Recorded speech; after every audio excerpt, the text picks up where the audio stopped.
On a une case qui s'est vidée jeudi avec le départ à la retraite de Sébastien Vettel et qui s'est remplie ce lundi avec l'annonce de Fernando Alonso arrivant dans le baquet du pilote allemand chez Aston Martin. Stéphane, on voulait, avant de se quitter, c'est notre petit devoir de vacances, voilà, avant de partir, faire un point sur l'échiquier 2023 de la Formule 1, parce qu'il y a encore quelques inconnus. Il est quasiment en place quand même, Gilles. Alors, on y va.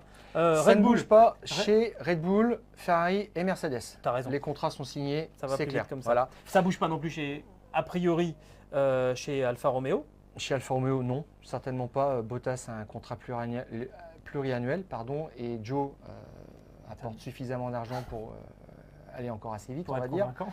Voilà, tout à fait. Alors, du coup, il nous reste après donc Aston Martin.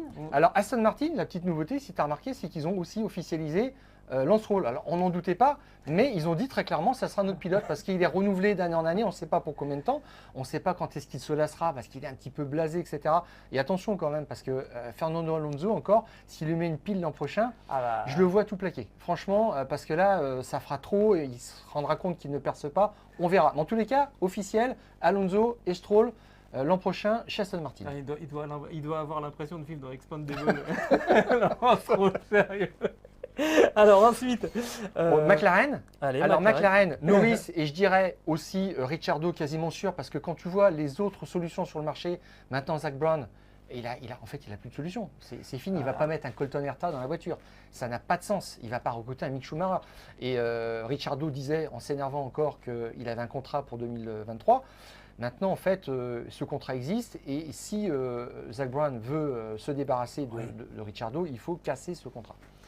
Alors, qu'est-ce qu'il nous reste Donc, il nous reste Alpine, AlphaTauri. voilà. AlphaTauri avec. On va terminer par Alpine si je te propose. AlphaTauri avec Pierre Gasly qui lui, on sait, est reconduit. Et pour l'instant, Yuki Tsunoda, c'est toujours pas fait. Non, c'est pas fait. On attend de voir. Iwasa fait des bons résultats. Il a fait une victoire, un podium sur les 3 dernières courses, 3 derniers week-ends de course en Formule 2. Donc, ça peut être une solution. Il est soutenu par Honda. À voir s'il se lasse de Tsunoda. Mais pour l'instant, il n'est pas confirmé.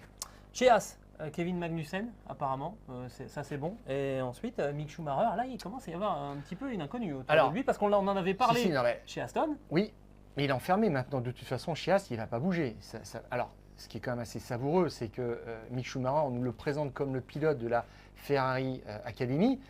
Il était en partance pour Aston Martin, c'est-à-dire le clan Mercedes. Donc c'était fini en fait.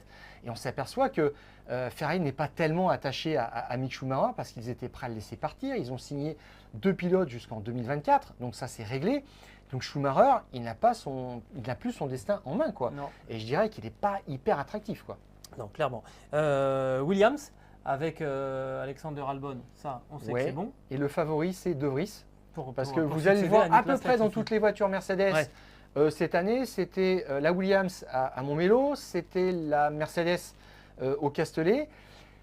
Et je ne sais pas, on le verra peut-être dans une Aston Martin un vendredi matin des prochains Grands Prix. A priori, une petite indiscrétion nous a dit qu'il était allé mouler un baquet du côté de chez Aston Martin. Donc ça veut dire qu'en fait, Toto Wolff vraiment veut le faire rouler un maximum pour le placer chez Williams. Et il nous reste donc Alpine avec Esteban Ocon évidemment qui sera là l'année prochaine. Et on imagine que maintenant, c'est dans le cours des choses. Il va falloir officialiser l'arrivée du jeune Australien Oscar Piastri aux côtés de Esteban Ocon. 21 ans, le prochain crack de la Formule 1, je pense, en tous les cas, extrêmement prometteur.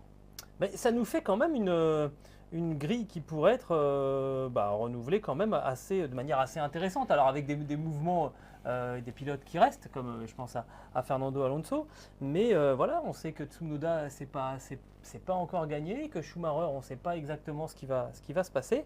C'est pas tous les ans qu'on peut avoir 3 nouvelles têtes.